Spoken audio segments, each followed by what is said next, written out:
Hello friends, welcome back. Welcome back to my channel. In today's video, we are going to learn how to use the verb agree with different prepositions and how to use the adjective angry. So agree is a verb and angry is an adjective. So agree with somebody, agree to something. Okay, agree with somebody and agree to something. So prepositions are changed here. For example, I agree with you. So I always agree with you. I don't agree with you. He always agrees with me. I agree with my teacher.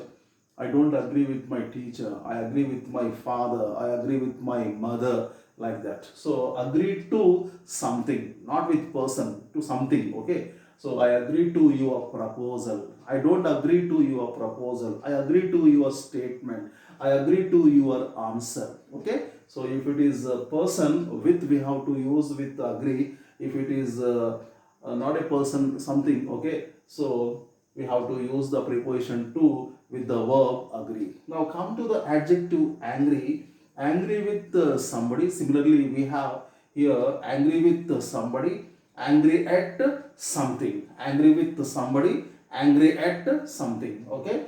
Father is angry with me.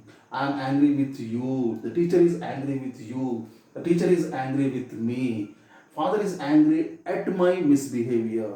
Father is angry at my poor performance. Okay. The teacher is angry at my rude behavior. Okay. Angry with somebody, person, and angry at something. So what is the reason? Okay, not person. What is the reason behind it? So behind is anger. Okay, angry at something. So in this way, we have to use these words agree and angry. Okay, right. I hope that you have enjoyed this video. So please watch my videos. Please like, share, comment, and subscribe to my channel for this kind of interesting topics. See you very soon with another interesting grammar topic. Till then, take care. Bye bye. Jai Hind.